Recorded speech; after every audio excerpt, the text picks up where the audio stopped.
The call came on a Tuesday. It was the kind of call that changes the course of a day and perhaps history itself. The voice on the other end was urgent, almost trembling, as if the weight of what they had to say was too much to bear. In the dim light of the office, the world outside seemed to hold its breath.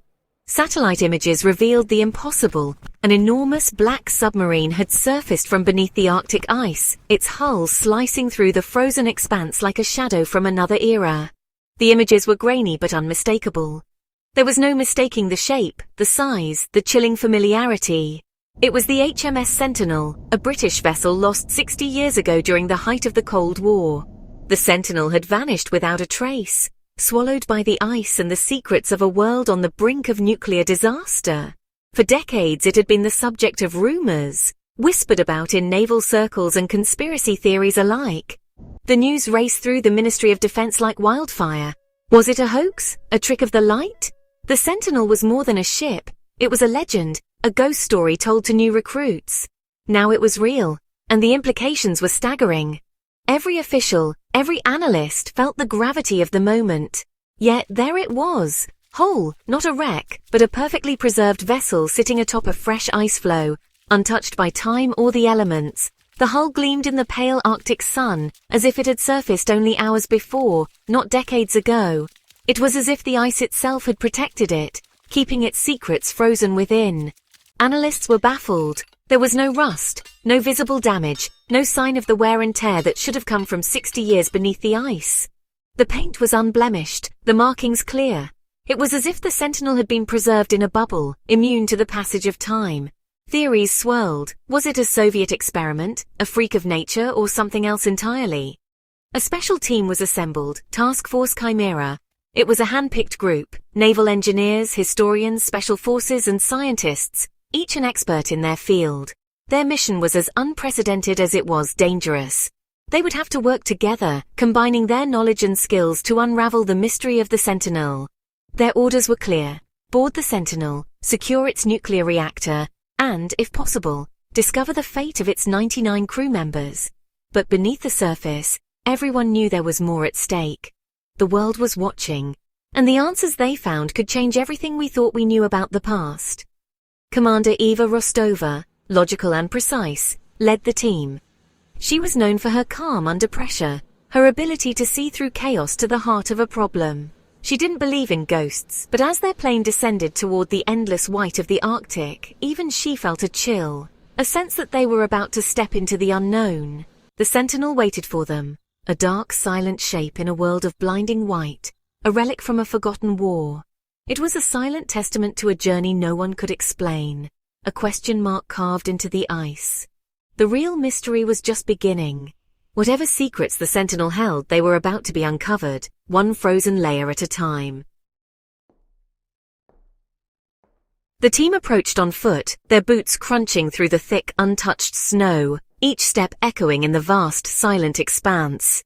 The wind howled around them, carrying with it the sting of ice and the weight of anticipation. Every breath they took crystallized in the frigid air, a visible reminder of the unforgiving environment that surrounded them. The Arctic cold bit at their skin, seeping through even the thickest layers of their gear. Faces were red and raw, eyes narrowed against the relentless wind, but determination pushed them forward.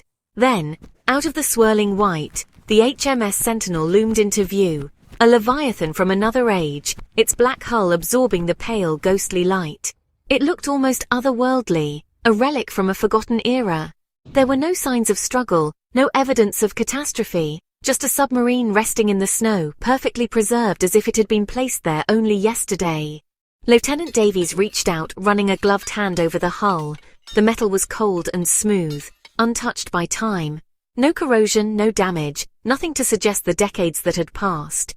60 years in salt water should have destroyed it, left it a rusted skeleton.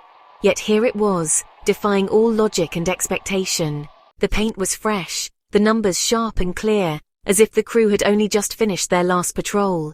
It was as if time itself had skipped this vessel, leaving it untouched while everything else around it aged and decayed. Scans confirmed the impossible. The hull was intact, the internal temperature just below freezing, and there was no sign of pressure damage or structural compromise. The readings made no sense. The perfection was unsettling. A blank page, not a story of disaster. The crew exchanged uneasy glances, each of them feeling a growing sense of dread. The Sentinel felt more like a tomb than a machine, a silent monument to something lost and unknowable. Despite their fears, the decision was made. They had to go inside and find answers, no matter what secrets the Sentinel held within its frozen hull.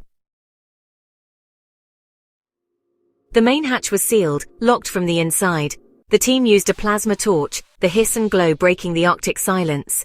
Inside, the submarine was in emergency shutdown, lit only by helmet lamps.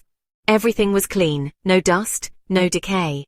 A half-finished cup of tea, an open book, but no crew. Every compartment was empty, no bodies, no signs of panic. The logbook's last entry, October 23, 1965. Routine, with a note about a strange energy reading. Then, nothing. The pages after were blank. The team grew uneasy. 99 men had simply vanished. The question was no longer just where the submarine had been, but what had happened to its crew. At the command post, the crew manifest was analyzed. 99 names matching the official record. But a young analyst digitizing the original handwritten manifest found a discrepancy, 100 names. The last in different ink, able seaman John Smith. No record of him existed, no service file, no next of kin. He was a phantom on paper. Commander Rostova received the news. Nothing about this mission was simple. She ordered another sweep of the submarine. Every compartment, every locker, every crawl space. They were now searching for someone, or something. The second search was meticulous. Near the medical bay, 2 soldiers found an unmarked locker not on the blueprints. Inside was a man, curled up wearing a 1960s Royal Navy uniform. He was alive, breathing, with a steady pulse, and looked as if he hadn't aged a day. Commander Rostova arrived. The medical officer reported, "He's in suspended animation, no signs of aging. It's as if he slept yesterday, not 60 years ago." The name tag, J. Smith. The phantom from the manifest was real, and alive. The empty tomb had guarded a single impossible secret. The team had come for a wreck. They found a miracle, or something far more terrifying. News of the living crewman spread. Disbelief turned to fear. John Smith was real, alive, and unchanged. The submarine was now a place where reality bent. A man could sleep for 6 decades and wake up unchanged. Commander Rostova called a tense meeting. Theories clashed. This defies science. Suspended animation like this is impossible, even today. The historian insisted, no record of such technology. The Sentinel was a standard sub, not an experiment. The discovery only deepened the mystery. The crew grew uneasy, seeing shadows, feeling the weight of the unnatural. The decision waked John Smith. The answers were locked in his mind. Theories multiplied. Cryogenics, time dilation, alien contact. Cryogenics was ruled out. No equipment, no power. The cold would have killed him. Time dilation? Maybe the sub passed through a region where time slowed, but it didn't explain the missing crew. The darkest theory, the Sentinel encountered something under the ice. An energy, a presence, not human. Perhaps the crew was taken, and Smith left behind as a message or a trap. Commander Rostova weighed each theory. None fit. Only John Smith could provide answers. As the medical team prepared to wake him, the task force held its breath. While waiting for Smith to awaken, Rostova ordered a forensic search for what was missing. The team found oddities, magnetized cutlery, geometric scratches on reactor shielding, and faint unidentifiable energy signatures in the walls. Personal items, photos, letters, were gone, as if the crew's identities had been erased. In the control room, they reconstructed a torn log page. It's inside, not sound, it's in the singing. God save us, they are not. The clues painted a chilling picture. Something had come aboard, swept through the ship and taken the crew. The mystery was no longer about a lost submarine but about what it had found, and the one man left behind. John Smith awoke, his eyes wide and wild, filled with a terror that seemed older than memory itself. The sterile light above him flickered, casting long shadows across the cramped room. For a moment he didn't know where he was, only that something unspeakable had happened, and that it was not yet over. His breath came in ragged gasps, as if he'd been running from something in his sleep. Commander Rostova, her uniform crisp but her eyes weary, leaned over him and spoke softly. "You're safe. You've been asleep a long time. You're on the surface now, far from the ice." Her words were meant to comfort, but Smith could hear the uncertainty trembling beneath them. Smith's voice was hoarse, desperate. "They're gone, aren't they? The crew! It took them, didn't it?" His hands trembled as he gripped the thin blanket, searching her face for hope, for denial, for anything but the truth he already knew. Rostova hesitated, her jaw set. "We don't know what it is. That's what we need you to tell us, John. We need to understand what happened down there, beneath the ice. You're the only one left who can help us." Smith closed his eyes, remembering. He described the first time they heard it, a song, faint and haunting, echoing through the submarine's sonar. It was beautiful, almost hypnotic, promising everything they'd ever wanted. The crew was drawn to it, unable to resist its call. The captain, trying to keep order, ordered them to ignore it, but the song grew louder, more insistent. It wasn't just a sound anymore. It became a thought, a presence, worming its way into their minds, twisting their memories and desires. The crew began to change. They stopped talking, stopped laughing. One by one, they removed their personal belongings, as if preparing for a journey only they could see.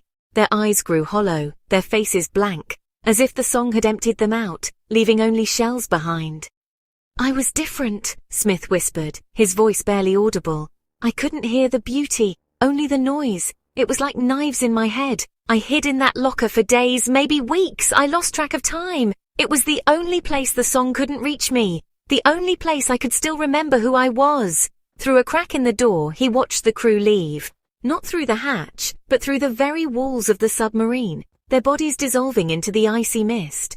They followed the song, vanishing into the frozen darkness, leaving Smith utterly alone.